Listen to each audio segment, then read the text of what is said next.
Bueno, mi nombre es Florencia Martínez. Yo voy a dar el tema de enlace dentro de Introducción a la Química. Les dejo mi mail acá anotado por cualquier consulta, florencia.martinez@unc.edu.ar. Bien, para empezar, a ver, espérenme un segundo. Bien, dentro de los contenidos de la unidad de enlaces químicos, ¿sí? Yo dividí en 3 teóricos que voy a grabar. Este primer teórico voy a hablar un poco de lo que es el enlace químico, qué relación tiene con la configuración electrónica y todo lo que vieron previamente. Vamos a ver las reglas del dueto y del octeto. Y por último vamos a ver los diferentes tipos de enlace interatómico, o sea, entre átomos. Vamos a ver el enlace iónico, metálico y covalente. Y después voy a subir 2 grabaciones más con respecto a los siguientes temas dentro de la unidad de enlace químico. Ustedes, para consultar, digamos, la bibliografía que nosotros recomendamos para este tema de enlace es el libro Burns, ¿sí? En el capítulo 8 ustedes van a encontrar todo lo referido a enlaces químicos y después alguna pequeña parte referido más a los estados de agregación la pueden encontrar en el capítulo 13. Está bueno que recurran a los libros porque ahí van a encontrar nuevos ejemplos y alguna forma diferente de explicar el tema, pero siempre teniendo en cuenta lo que vieron en el teórico, porque el teórico va a dar el marco de los contenidos que a nosotros nos interesa abordar dentro de la materia, ¿sí? Por ahí los libros pueden ir un poco más en profundidad, nosotros necesitamos que ustedes vayan al libro, pero revisen sobre los contenidos que vemos en el teórico. Bien, entonces para comenzar, dentro de esta grabación voy a hablar sobre los enlaces interatómicos. Para poder abordar el tema de enlace, nosotros tenemos que tener bien en claro el tema anterior. Toda la materia está configurada de forma tal de que uno va viendo de la cosa más pequeña a la cosa más amplia, ¿sí? Entonces necesitamos que vayan sumando contenido a lo que se vio previamente. Entonces vamos a reforzar un poco los contenidos previos que tienen que ver con las propiedades periódicas de los elementos, algunas cuestiones de la tabla periódica que ya vieron, ¿sí? Como es la energía de ionización, que es la energía necesaria para sacar un electrón a un átomo, la afinidad electrónica, ¿sí? Que es la afinidad de ese átomo por los electrones de valencia. Vamos a retomar de vuelta el concepto de electronegatividad y de radio atómico y radio iónico, ¿sí? Que el radio atómico y iónico era la distancia del núcleo hacia el electrón más externo. Todas estas propiedades van a condicionar a cómo se van a dar los enlaces, entonces es importante tenerlas en cuenta. Bien, y lo primero que vamos a hablar es qué es un enlace o una unión química, y esto es muy importante porque vamos a ver que los elementos en muchas ocasiones se asocian porque energéticamente les es más favorable. Entonces vamos a hablar de la energía de enlace. Los átomos interaccionan entre sí porque al unirse, ¿sí? Adquieren mayor estabilidad, ¿sí? Energéticamente les es más favorable, ¿sí? Estar juntos que estar separados. Y esto es porque cumplen con 2 reglas, que son la regla del dueto y la regla del octeto, que básicamente lo que nos van a explicar es que los elementos buscan, ¿sí? Completar los electrones de su último nivel de energía. Lewis, en 1916, postuló estas 2 reglas, que son la regla del dueto y del octeto. La regla del dueto hace referencia principalmente a los elementos que están cerca del gas noble helio, ¿sí? Principalmente el hidrógeno. Ustedes recuerden bien que el helio es el gas noble que está en el que tiene solamente un nivel de energía, ¿sí? Que está en el primer período de la tabla periódica. Y como tiene un solo nivel de energía, solo tiene un subnivel S. Y para completarlo necesito solamente 2 electrones. Entonces el hidrógeno, los elementos buscan parecerse a su gas noble más cercano, ¿sí? Entonces completar el nivel de energía como el gas noble más cercano. Y en el caso del hidrógeno sería simplemente con 2 electrones, ¿sí? Completarían su nivel 1, que es solamente el subnivel S. Mientras que el resto de los elementos, a medida que vamos avanzando en la tabla periódica, vamos a ver que buscan completar los subniveles S y P, por lo cual su último nivel de energía termina teniendo 8 electrones. Por eso hablamos de la regla del octeto. Entonces cumplen con la configuración electrónica S2, P6, ¿sí? Y acá hay un ejemplo, esta es la molécula de agua, ¿sí? donde el hidrógeno, que tiene un solo electrón en su último nivel de energía, comparte un electrón con el oxígeno y de esa forma completa su nivel S, y este hidrógeno lo mismo, mientras que el oxígeno, que está al medio, tiene una configuración electrónica como la que se ve acá, que es 1s2, 2s2, 2p4. Entonces necesita dos electrones para completar su último nivel de energía y tener 8 electrones, cumple con la regla del octeto, por lo cual cada uno de los hidrógenos le va a compartir uno, ¿sí? Entonces un poco vamos a hacer referencia a estas reglas para poder entender el enlace químico, que es esto de que los elementos se enlazan para buscar completar los electrones de su último nivel. Entonces siempre vamos a estar hablando, cuando hablemos de enlace químico, vamos a estar hablando de los electrones del último nivel. Bien, según los elementos que componen ese enlace, vamos a hablar de, cuando son elementos todos iguales, sustancias simples, como es el hidrógeno, el flúor, el cloro, ¿sí? Molecular. Y después de sustancias compuestas, cuando los elementos que componen la molécula son diferentes. Entonces ahí pusimos de ejemplo el agua, el cloruro de sodio. Acá esta molécula muy importante que vamos a estudiar de la materia, que es la hidroxiapatita, la glucosa, el ADN, la mayoría de las sustancias que nos rodean, ¿sí? Están formadas por diferentes elementos, ¿sí? Que están enlazados entre sí y se llaman sustancias compuestas. Bien, pero nosotros vamos a clasificar los enlaces en tres tipos en general. Los enlaces iónicos, metálicos y covalentes. Esto hablamos de enlaces interatómicos, enlaces, uniones entre átomos, ¿sí? Entonces vamos a tener el enlace iónico que se va a dar cuando se une un metal con un no metal. Fíjense en que el metal y el no metal, si recordamos las propiedades periódicas, tienen características muy diferentes, ¿sí? Los metales suelen tener pocos electrones de valencia, o sea, pocos electrones en el último nivel. Entonces suelen tener baja afinidad electrónica, mientras que los no metales suelen tener muchos electrones en el último nivel y alta afinidad electrónica. Y lo que vamos a ver acá es que hay una transferencia de electrones. El metal le va a ceder sus electrones al no metal, ¿sí? Para quedar completo con el nivel anterior de energía, mientras que el no metal va a recibir esos electrones, ¿sí? Y va a completar su último nivel. De esta forma vamos a formar cationes con carga positiva, porque van a ser los metales. Al ceder electrones le va a quedar mayor cantidad de carga positiva de protones que de electrones, entonces van a quedar con una carga positiva, mientras que el no metal al recibir esos electrones, ¿sí? Va a tener más electrones que protones y va a quedar con carga negativa. Entonces vamos a hablar de cationes y de aniones. Después tenemos los enlaces metálicos, que sean entre metales, que pueden ser iguales o diferentes.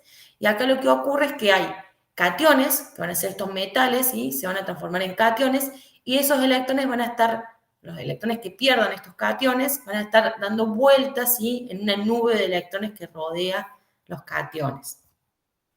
Y por último vamos a ver los enlaces covalentes, que sean entre no metales, de donde los electrones se comparten, ¿sí? Bien, entonces vamos a profundizar un poco más en cada uno de estos tipos de enlaces. El enlace iónico o electrostático, se llama electrostático porque vamos a tener cargas, ¿sí? De los cationes y de los aniones. Como dijimos, se da entre un metal y un no metal, ¿sí? Y hay transferencia de uno o más electrones, ¿sí?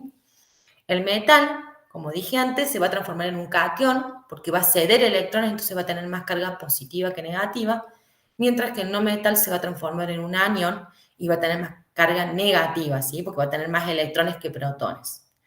Y acá hay una representación de cómo el sodio, que es un metal de grupo 1, o sea, tiene un electrón de valencia, cede su electrón al cloro, que es un no metal del grupo 7, un halógeno, y de esa forma el cloro completa, ¿sí? La regla del octeto y tiene 8 electrones de valencia. Y el sodio queda con su nivel anterior completo, ¿sí? Uno puede representarlo así como está representado acá, pero el diagrama de Lewis correcto, se los voy a dibujar, sería que el sodio, a ver si puedo dibujar,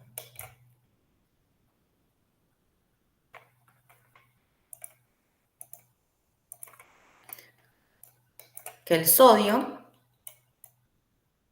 que tiene un electrón y el cloro, que tiene 7 electrones, ¿sí? Estos puntos serían los electrones. Así sería el diagrama de Lewis de los elementos solos, ¿sí?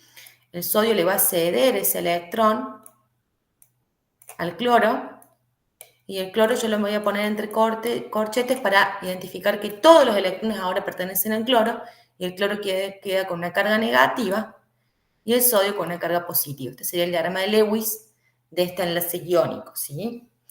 Bueno, al formarse iones, vamos a tener que hay cargas eléctricas y se van a cumplir la ley de Coulomb, ¿sí?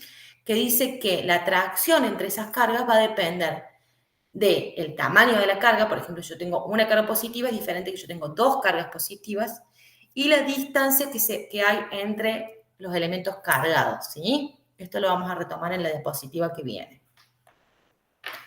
Se considera que los compuestos iónicos no están formados por moléculas, sino que son iones. Bien, entonces acá puse otro ejemplo importante que es el óxido de calcio. Fíjense que el calcio pertenece al grupo 2, ¿sí? Entonces tiene 2 electrones de valencia, mientras que el oxígeno pertenece al grupo 6. Entonces le faltan 2 electrones para completar los 8, ¿sí? La ley del octeto. Entonces de esta forma el calcio le cede 2 electrones. Y acá vamos a tener que el calcio tiene carga más 2, ¿sí? Porque cede 2 electrones, y el oxígeno carga menos 2. Y así se forma el óxido de calcio, que es este compuesto iónico que vemos acá. ¿Bien? Me pareció interesante poner este ejemplo porque fíjense en que el punto de fusión del óxido de calcio, que el punto de fusión es el traspaso de la fase sólido-líquido, ¿sí? La temperatura de fusión es de 2613 grados centígrados, o sea que necesito 2613 grados centígrados para que pase el óxido de calcio de estado sólido a líquido. Y para el cloruro de sodio, que fue el ejemplo anterior, es de 801 grados centígrados. Entonces, esta mayor temperatura que necesito para el pasaje de estado sólido a líquido del óxido de calcio con respecto al cloruro de sodio se debe a que el óxido de calcio tiene cargas más grandes y se cumple la ley de Coulomb, que a mayor cantidad de cargas, ¿sí? Están más unidos, son más fuertes esas fuerzas de atracción entre los iones en este caso, ¿sí? Bien, vamos a mencionar algunas propiedades de los compuestos iónicos. Todos los compuestos iónicos se presentan sólidos a temperatura ambiente, ¿sí? Porque las uniones son muy fuertes y hace que estos compuestos estén muy unidos, muy cerca uno del otro, muy juntitos, y eso hace que en la naturaleza los encontremos como sólidos, ¿sí? Tienen elevados puntos de fusión y ebullición. Muchos son solubles en agua, ojo que no todos, vamos a ver cuando veamos solubilidad, vamos a ver que no todos los compuestos iónicos son solubles en agua, pero sí muchos son solubles en agua e interaccionan con el agua, que es un dipolo, por uniones ion-dipolo, ¿sí? Que vamos a estudiar un poco más en profundidad cuando veamos solubilidad, la interacción ion-dipolo. No conducen la electricidad cuando se encuentran sólidos, pero sí cuando se encuentran en solución o fundidos. ¿Por qué? Porque cuando están en estado líquido, ¿sí? Estos iones, ¿sí? Positivos y negativos, se pueden mover y permiten conducir la electricidad. Y otra cosa importante que vamos a ver cuando veamos sólidos es que forman estructuras sólidas, que son sólidos cristalinos iónicos, tienen un orden regular, ¿sí? Y tienen una celda unitaria, que es una característica de los sólidos, que es característica y que es bien regular. Y acá hay un ejemplo de cómo se estructuran, por ejemplo, el cloruro de sodio, ¿sí? Cómo se estructuran los iones en un sólido, bien unidos y cerca uno del otro, y las cargas positivas rodeando las cargas negativas. Bien, ahora pasando un poco a las propiedades de los enlaces metálicos, que dijimos que se dan entre metales que pueden ser de átomos iguales o diferentes. Los metales, como tienen pocos electrones, lo que hacen es transformarse en el catión y liberan esos electrones que quedan rodeando todos los cationes en un mar, ¿sí? O una nube de electrones que se llama, como se representa acá. Este es el modelo de la nube o mar de electrones, donde los cationes, en este caso son de cobre más 2, por cada cobre tengo 2 electrones que rodea la nube, ¿sí? Y algunos ejemplos de enlaces metálicos pueden ser el sodio, el magnesio, el aluminio, el hierro, el cobre. Fíjense en que casi todos los metales nosotros los tenemos como bastante incorporados, el cobre, el hierro, el aluminio, ¿sí? nos rodean, son parte de nuestra vida cotidiana. Y algunas propiedades ahora les van a sonar, si pensamos en el hierro o en el cobre o en el aluminio, tienen elevadas temperaturas de fusión y ebullición. La mayoría son sólidos a temperatura ambiente, con una sola excepción, que es el mercurio, que se encuentra líquido. Estos compuestos, cuando están sólidos, forman cristales también, tienen un orden regular y se llaman sólidos cristalinos metálicos, forman redes. Son buenos conductores del calor y la electricidad, por eso muchas veces nosotros usamos los metales para cocinar, ¿sí? Dentro de nuestros utensilios de cocina hay muchos metales.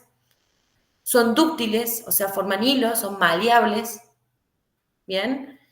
Y en general son duros, resisten al rayado y la mayoría se oxidan fácilmente. Cuando estos metales se encuentran en presencia de oxígeno atmosférico, suelen oxidarse, que es como el herrumbre que se ve, por ejemplo, en un clavo. Bien, y cuando vamos a pasar ahora al enlace covalente, el enlace covalente que se da entre no metales, ¿sí? Los no metales tienen muchos electrones de valencia, en general están cerca de completar el octeto, y lo que va a ocurrir con estos no metales es que van a compartir electrones. Si comparten un par de electrones, hablamos de enlaces simples. Si comparten dos pares de electrones, vamos a hablar de enlaces dobles, y tres pares de enlaces triples. ¿Sí? Los compuestos covalentes vamos a ver que forman moléculas, como el agua, como la glucosa, como la proteína. La mayoría de las moléculas que nos rodean, ¿sí?, son parte de enlaces covalentes, o también pueden formar redes covalentes, como es el grafito, el carbono. Cuando veamos sólido vamos a retomar un poco esto. Y existen distintos tipos de enlaces covalentes. Como dije antes, simples, dobles y triples según la cantidad de pares de electrones que compartan, pero además, según la forma en que lo compartan, si esa forma es simétrica o asimétrica, pueden ser apolares o polares los enlaces covalentes. Entonces vamos a ver un poco los enlaces covalentes apolares. En general se da entre no metales que son iguales, que son el mismo no metal. ¿Y qué pasa? Van a compartir por igual esos electrones, ¿sí? Van a tener la misma afinidad por esos electrones que están compartiendo, entonces no se va a armar un polo, por eso se llama covalente apolar, porque no forma polo, ¿sí? Esos electrones que están ahí, como son de un elemento que tiene igual electronegatividad que el otro, generalmente son elementos iguales, y se comparten por igual, no hay ninguno que tenga mayor afinidad por esos electrones compartidos, que es justamente lo que hablamos cuando hablamos de electronegatividad, hablamos de que el elemento más electronegativo es el que tiene más afinidad por esos electrones que se comparten, que forman parte del enlace. Y así yo puse acá algunos ejemplos. El cloro molecular, ¿sí? El cloro 2, tengo dos átomos de cloro que tienen 7 electrones de valencia, acá están dibujados, y comparten un par de electrones, de esa forma completan la regla del octeto y forman un enlace covalente apolar simple. Después tengo el oxígeno, que tiene 6 electrones de valencia, que necesita 2, entonces comparten 2 pares de electrones y forman un enlace covalente apolar doble. Y por último puse el nitrógeno molecular, que tiene 5 electrones de valencia, el átomo de nitrógeno, por lo tanto necesita compartir 3 pares de electrones y forma un enlace triple. Entonces hablamos de que el nitrógeno tiene un enlace covalente apolar, porque los elementos son iguales, triple, ¿sí? Cuando hablamos de apolar decimos que el momento dipolar es igual a 0, porque no hay ninguno de los dos elementos que tire con mayor fuerza a esos electrones compartidos, que tenga mayor afinidad, ¿sí?, o mayor electronegatividad por esos electrones que están siendo compartidos. Y vamos a ver que las moléculas que tienen enlaces apolares en general tienen fuerzas de London, ¿sí? Cuando veamos la última parte del tema de enlace, vamos a ver las fuerzas intermoleculares y vamos a ver que estos compuestos apolares tienen fuerzas de London. Y después tenemos el enlace covalente polar, donde se da entre no metales que son diferentes, donde uno de los no metales tiene mayor electronegatividad. O sea, que va a tener más tendencia, esos electrones que están siendo compartidos tienen más tendencia a estar cerca de ese elemento más electronegativo que del otro, ¿sí? Y acá el ejemplo es con el cloruro de hidrógeno, donde el cloro tiene mayor electronegatividad que el hidrógeno. Entonces los electrones, como se mueven, nosotros vimos que los electrones se mueven, no están estáticos, esos electrones van a estar más tiempo cerca del cloro que del hidrógeno. Y eso va a formar una polaridad. Vamos a tener una densidad de carga negativa en el cloro y positiva en el hidrógeno. Y acá ojo que no es una carga neta, como vimos para el enlace iónico, sino que es una densidad de carga. ¿Sí? Hay una densidad de electrones más cerca de un polo que del otro. ¿Sí? Y ahí tenemos el enlace polar. Recuerdan que cuando vimos las propiedades periódicas de los elementos, el flúor era el elemento más electronegativo, ¿sí? Tiene una electronegatividad de 4. Los elementos que estén cerca del flúor van a ser más electronegativos que los que estén más lejos del flúor, ¿sí? Bien. Y por último, voy a explicarles un poco una excepción dentro del enlace covalente donde no cumple con la regla del octeto, que es el enlace dativo, que nos permite explicar qué pasa en algunas excepciones, ¿sí?, a la regla del octeto. Por ejemplo, el dióxido de azufre, ¿sí? El azufre tiene 6 electrones de valencia y los oxígenos también. Entonces, cuando llega este primer oxígeno, ¿sí?, forma un enlace covalente polar doble con el azufre, comparten 2 pares de electrones, de esa forma este oxígeno queda con 8 electrones y el azufre también. Pero cuando se acerca el segundo oxígeno, que también tiene 6 electrones de valencia, no puede formar un enlace doble porque en ese caso voy a tener el azufre con 10 electrones en total, ¿sí? Entonces, ¿qué ocurre? Ocurre un enlace que se conoce como enlace dativo, donde el azufre le comparte un par de electrones, un par de electrones en realidad, al oxígeno, pero sin pedirle nada a cambio, ¿sí? O sea, el oxígeno no le comparte nada al azufre, porque el azufre ya está completo, ya tiene 8 electrones, ¿sí? En total.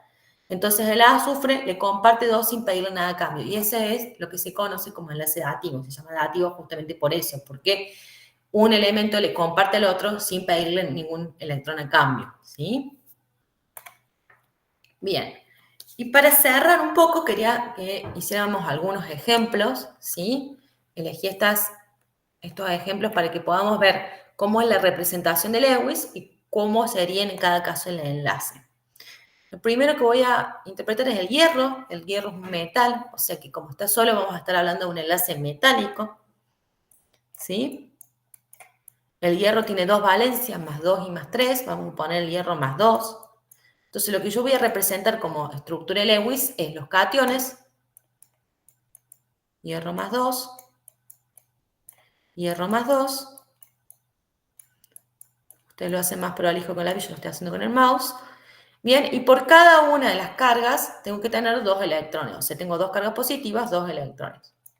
Un electrón, otro electrón, acá lo mismo. Un electrón, otro electrón, y para este hierro lo mismo. ¿Sí? Entonces, de esta forma, los encierro todos juntos, represento el enlace metálico, ¿sí? Como los cationes, ¿sí?, en un mar de electrones, y tengo que tener tantos electrones como cargas positivas tengo, ¿sí? No olvidarme de ese detalle. Después tengo el dióxido de carbono, voy a dibujar el carbono, ¿sí? Voy a poner sus 4 electrones de valencia, 2 en un lado y 2 del otro. No es la representación de Lewis ideal, porque en realidad si yo dibujara solo el carbono, tendría que poner un electrón en cada uno de los lados, ¿sí? Pero como yo sé que el oxígeno necesita 2 electrones porque tiene 6, ¿sí? Acá voy a dibujar el oxígeno, 2 pares de electrones. Va a formar un enlace covalente polar doble con un carbono. De esta forma el oxígeno que tenía 6 ahora tiene 8. Y el otro oxígeno lo mismo.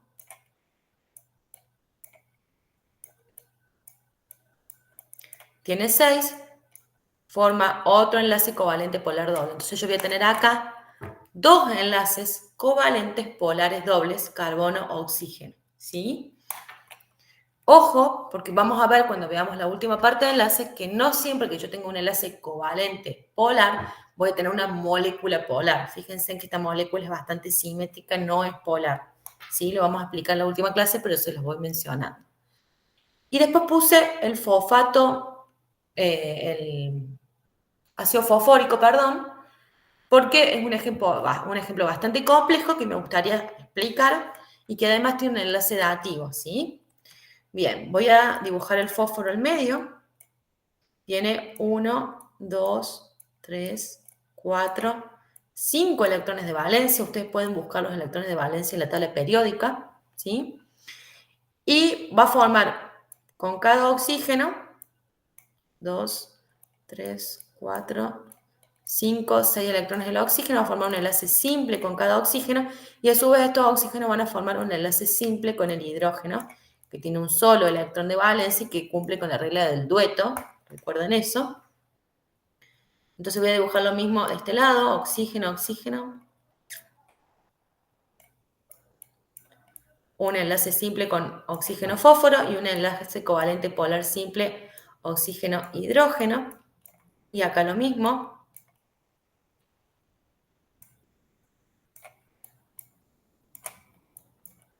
Es como medio lento, disculpen, pero parece interesante que hagamos estos ejemplos. Y por último, fíjense que acá tiene oxígeno 4. Entonces me está faltando un oxígeno acá. Ese oxígeno, fíjense que el fósforo tenía 5 electrones de valencia, más 1, 2, 3, ya cumple con la regla de el octeto. Entonces no necesitan más electrones, que le compartan más electrones. Entonces en este caso vamos a ver que el oxígeno, el cuarto oxígeno, que tiene 6 electrones de valencia, va a formar un enlace dativo. El fósforo le va a compartir un par de electrones, pero sin pedirle nada a cambio, ¿sí? Entonces yo voy a tener 1, 2, 3, 4, 5, 6 enlaces covalentes polares simples, ¿sí? Y un enlace covalente dativo fósforo-oxígeno. Y por último, tengo el hidróxido de sodio. Fíjense que el sodio es un metal y el oxígeno y el hidrógeno son no metales, entonces vamos a tener enlace iónico acá. El sodio tiene un electrón de valencia. El oxígeno tiene 1, 2, 3, 4, 5, 6 electrones de valencia. Va a formar con un enlace covalente polar simple con el hidrógeno, ¿sí? Y este sodio le va a ceder este electrón acá al oxígeno. Entonces el oxígeno va a quedar con carga negativa. En realidad, este unión oxígeno-hidrógeno va a quedar con carga negativa y el sodio con carga positiva, ¿sí? Si bien entre el oxígeno y el hidrógeno hay un enlace covalente, las fuerzas y la molécula van a estar primados, ¿sí?, por las cargas que va a tener el sodio positiva y el ion oxidrilo negativa, ¿sí? Entonces el enlace de la molécula, ¿sí?, de la interacción va a estar dada por enlace iónico, ¿sí? Bien, creo que eso es todo, así que bueno, concluyo acá con la primera grabación del tema de enlaces.